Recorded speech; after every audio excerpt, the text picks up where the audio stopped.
बोले मैम, जिस तरह से समीर वानखेड़े सर पे आरोप लग रहे हैं, क्या पहले बोलना चाहिए?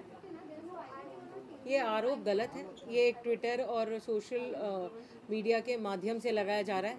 अगर ये आरोपों में अगर थोड़ा सा भी सच होता तो माननीय मंत्री जी जो काफ़ी एक स्पोक्समैन है, उनके काफ़ी कोई उनको संविधान के बारे में थोड़ा बहुत तो पता होगा, ज़्यादा नहीं पर थोड़ा बहुत तो पता होगा, तो वो कोर्ट में जाइए। इतने पुख्ता सबूतें हैं उनके पास, please go to the court, talk there with your evidences, you get letters. आज एक लेटर पोस्ट किया गया था जिसके ऊपर कोई भी नाम नहीं है। उनको इतना सा नहीं पता, where there is no complainant there can be no complaint. आपको पता होना चाहिए कि where there is no complainant there is no complaint. एक अननोन अज्ञात लेटर को there is no approval in law. तो आप अगर ट्विटर को कोर्ट समझते हैं तो आपकी ये पर्सनल इशू है। आपके रिसर्च टीम को पकड़िए, लेकर जाइए, उठाइए और जाके कोर्ट में फाइल कीजिए आपके एविडेंसेस।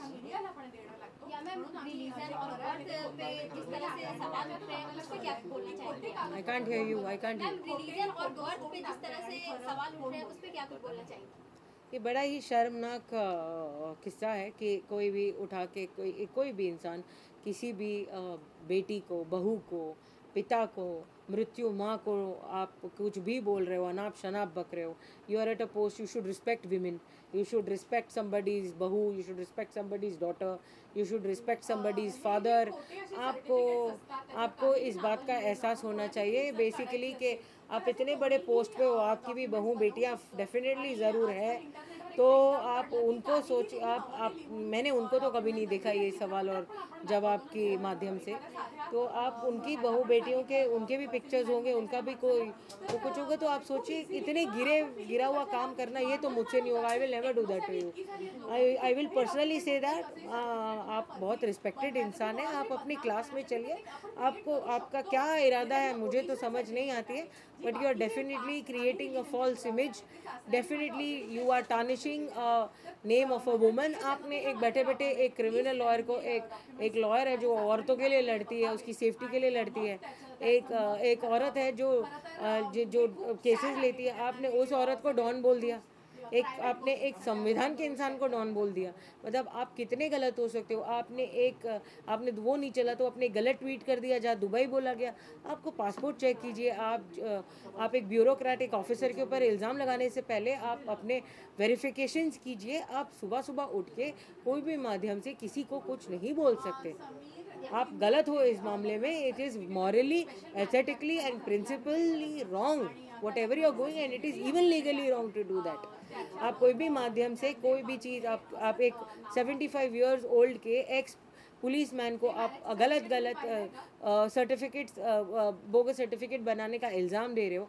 आप एक ऑनेस्ट ऑफिसर को सिर्फ ड्रग्स पकड़ने का काम कर रहा है, उसके ऊपर आपने इतने बुरे इल्ज़ाम लगाए, जिसने अपनी जान पर खेलकर डोंगरी में जिनके ऊपर इतनी सारी आफतें आई थी, जिन्होंने अपनी जान को रिस्क पे रखकर जो ये रैकेट काम करते हैं, तो आपने उसको नहीं देखा और आपने ये सब चीज़ें। Why is this divorce and why is this certificates and why is this religion and political background related with drugs? ये कहाँ तक की कनेक्शन इनका? मेरे को नवाब मलिक जी जवाब दीजिए, ये तीनों का कनेक्शन कहाँ मिलता है? वसूली को लेकर इतने सालों के बाद आरोप लग रहे हैं, उस पे क्या कुछ बोलना चाहेंगे? अब मेरा भाई, आप एक आदमी है जो एक NIA में काम करता है, एक बड़ा ऑफिसर रह चुका है ना, जो एक इन्वेस्टिगेशन एजेंसी है हमारे देश की। आप वो नेक काम कर चुका। He is very honest on his every post. He was never labelled और never had an appointed, but the thing is that it is very sad to know that right now that he's being questioned, he's been alleged extortion। लिया होता तो वो अब तक jail में क्यों होता? It's a very sensible बात। As a lawyer I'm saying this, as a personal lawyer, कि अगर ये सब बात हो जाती तो कोई बेचारे अब तक वो बेचारा बच्चा जेल में क्यों होता? just talking normally like you know as a normal lawyer. और एक्सटॉर्शन ये सब चीज़ें अगर होती तो हम नवाब मलिक जी की जगह होते, उनकी तरह जी रहे होते, उनकी तरह लाइफस्टाइल होती हमारी। लेकिन हम 3-3 दिन या 2-2 दिन की पैकेजेस लेकर पैसे जमा करके जाते हैं, जमा करके पैसे कोई ऐसी जगह पे जहाँ पर हम हमारी फैमिली को 2 दिन सुकून में दे सके साल भर काम करके। तो आप उसको टारगेट बनाते हो, आपकी तरह तो लाइफस्टाइल हमारी है नहीं। क्या बोल सकते हो कि हम एक्सटॉर्शन करते हैं? और अगर आप बोलते हो तो प्रूफ कीजिए, प्रूफ होंगे। I please give proof. Twitter court नहीं है, please go to the honourable court, they are there, संविधान है हमारे लिए। प्लीज़ जाइए, वहाँ बात कीजिए, वहाँ जवाब दिया जाएगा। या मैम, जिस तरह से धमकियाँ मिल रही है उसके बारे में क्या कुछ बोलना चाहेंगे? अभी तक कुछ भी नहीं पता चल रहा है कि सही है गलत है, आप जिस तरह से बोल रही है धमकियों के बारे में क्या कुछ बोलना चाहेंगे? I am getting unknown calls, I am getting unknown calls saying कि आप कौन से कोर्ट में है, तू से जवाब दिया जा रहा है। एक अननोन कॉल्स आ रहे हैं 00 नंबर से, मुझे पता नहीं है, लेकिन काफ़ी कुछ अननोन कॉल्स और धमकियों के कॉल्स आ रहे हैं कि तुझे मार देंगे, तुझे ख़त्म कर देंगे, तुझे उठा लेंगे, तू अपने आप को क्या समझती है, ज़बान तेरी बहुत चलती है, कहाँ फेंक के जाएगी तुझे पता भी नहीं चलेगा, ये मीडिया तो है, दो आज है कल नहीं है, ये सब दिखाया नहीं जाएगा, तू कहाँ गायब हो जाएगी, तू रुक, तुझे दिखाते हैं, हम तुझे ट्रैप करते हैं, तेरा स्टिंग ऑपरेशन करते हैं। ये सब भी बोला जा चुका है मुझे कि तू जा रही होगी तो तेरा फ़ोटो खींचेंगे हम, कोई ऐसे सब गलत बातें बताया जा रहा है मुझे। और मुझे डर है, मुझे काफ़ी डर लगता है, मेरी फैमिली के लिए डर लगता है। फॉर अस तो क्रिमिनल्स को झेलना तो हमारा डेली काम है, लेकिन मेरी फैमिली के लिए, सर्टेनली मेरे भाई के बच्चों के लिए, मेरे खुद के बच्चों के लिए, मेरी भाभी के लिए मुझे काफ़ी डर लगता है। जिस तरह से आरोप लग रहे हैं, क्या कुछ अगर कोर्ट में जाना होगा तो आप केस लड़ेंगे, क्या कुछ बोलना चाहेंगे आप एक संविधान के इंसान को ये सवाल पूछ रहे हो, मैं इसका जवाब आज नवाब मलिक जी के भाषा में दूंगी। अगर मैं कोर्ट जाती हूँ या कोई भी पेपर्स ऐसे हैं तो मैं उसे ट्विटर पे ट्वीट करना इस बार पसंद करूँगी। ओके मैम, जिस तरह से समीर वानखेड़े इतने बड़े पोस्ट पे हैं और अब आरोप लगने स्टार्ट हुए हैं, तो क्या कुछ रीजन लगता है आप ही बताइए, आपका सवाल में ही आपका जवाब है। इतने दिन से जब मेरा भाई जो एक बहुत ही ऑनेस्ट ऑफिसर है, जब से वो रात भर वो होता है नहीं घर पे, दिन भर वो नहीं होता, वो बराबर से he doesn't eat his food, he is on the mission of cleaning India, और जवानों के साथ लेके मिशन कर रहा है वो। He is doing the whole agency is doing a wonderful work.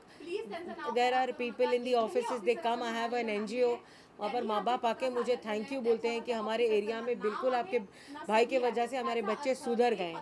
So I see the good part of it basically. So अभी that is the only thing. हर एक बुरे के साथ एक अच्छा होता है, हर एक अच्छे के साथ बुरा होता है। मुझे पता है कि हम सब सच हैं, हम पूरा वानखेड़े परिवार सच है, तो सत्य में जीत ही होती है। So we are waiting for सत्य की जीत होगी। आपको जो करना है, आपको जो इल्ज़ाम लगाना है वो आप बिंदास लगाइए, क्योंकि हम अब बैठे हैं यहाँ पर। इस बात का ये सबूत है कि हम बैठे हैं यहाँ पर आपका जवाब देते हुए। पहले एक बनाया गया था स्टार्टिंग से, एक 1 to 1 अगर आप सीक्वेंस देखोगे तो पहले मेरा नाम लिया गया विटनेस के साथ, फिर सेकंड आपने मेरा नाम, फिर मैं आई पिक्चर में, आपने मेरे न्यूज़ के चैनल्स में मेरे जो स्टेटमेंट्स गए, फिर उन्होंने मेरे ऊपर ज़्यादा ध्यान दिया, फिर मेरे दुबई और मालदीव्स के फ़ोटो, जो उनको पता भी नहीं है कि मेरी भाभी और उनकी फैमिली, मेरे भाई मेरे साथ थे, उनको ये पता भी नहीं है, और मैं अकेली गई थी, उन्हें ये बात का पता नहीं है। एक प्रोटोकॉल लेवल होता है, पासपोर्ट चेक कीजिए, आप वेरिफिकेशन चेक कीजिए, आपको एक बात पता होना चाहिए। तो बेसिकली आपको कुछ भी मालूम नहीं है और आप इल्ज़ाम पे इल्ज़ाम लगा रहे हो। फिर थर्ड आपने मेरे डैडी के ऊपर इल्ज़ाम लगाया, दैट्स द सीक्वल, कि आपका कास्ट बुरा है, आप बोगस इंसान हो। जो इंसान 75 इयर्स का है, जो एक एक्स पुलिस ऑफिसर रह चुका है, आप इनडायरेक्टली बोल रहे हो कि पूरा सिस्टम फेलियर है। ये आपने the whole system has kept my brother and given him such a post. आपने पूरे सिस्टम को फेलियर करार दिया है कि फेलियर, कि आप सर्टिफिकेट चेक नहीं कर पाए, उनका नाम डिफरेंट है, आप सिस्टम फेलियर प्रूफ करना चाहते हो। इसके माध्यम से आप बोलना चाहते हो कि सब बोगस है, मैं ही सही हूँ, आप ये बोलना चाहते हो, आप पूरे सिस्टम को फेल बताना चाहते हो। ऐसे तो आप NIA के ऑफिसर को बोल रहे हो, वो GST जो रह चुका है, उनके पोस्ट अलग अलग हो चुके हैं, आप पूरे NIA में भी हो चुका है, एक बड़े पोस्ट पे, एजेंसीज पे, आप सब एजेंसीज को आपको उनको दिखा रहे हो कि ये कितने बड़े फेलियर है। आप ऐसा बोल रहे हो कि उन्होंने ओवर चेक नहीं किया होगा और जाने दिया होगा। आप ये केसेस को, आपके पास, अगर मैं आपको एक एडवाइस देना चाहती हूँ, अगर आपके पास इतने अच्छे सबूत हैं, आपके पास एक्सीलेंट सबूत है, आप बहुत स्ट्रांग हो, आप फाइनेंशियली बहुत ज़्यादा स्ट्रांग हो, आप एक पॉलिटिकल बहुत अच्छी पोस्ट पे हो, आप उठिए और कोर्ट जाइए। जिस तरह से आर्यन खान का उन्होंने संभाल रखा था अभी तक का, उस पे क्या कुछ बोलना है? उन पे आरोप लग रहे हैं कि नहीं, right now I came to know with my lawyers that there was a affidavit filed by the advocate of Aryan Khan, that he has Mr. Sameer Wankhede has no involvement in that, and that is a good news for our lawyers. But the thing is that it's sub judice और मुझे उसमें no comments है। ये case मेरे हाथ में नहीं होता तो definitely I would have given a statement. Thank you so much.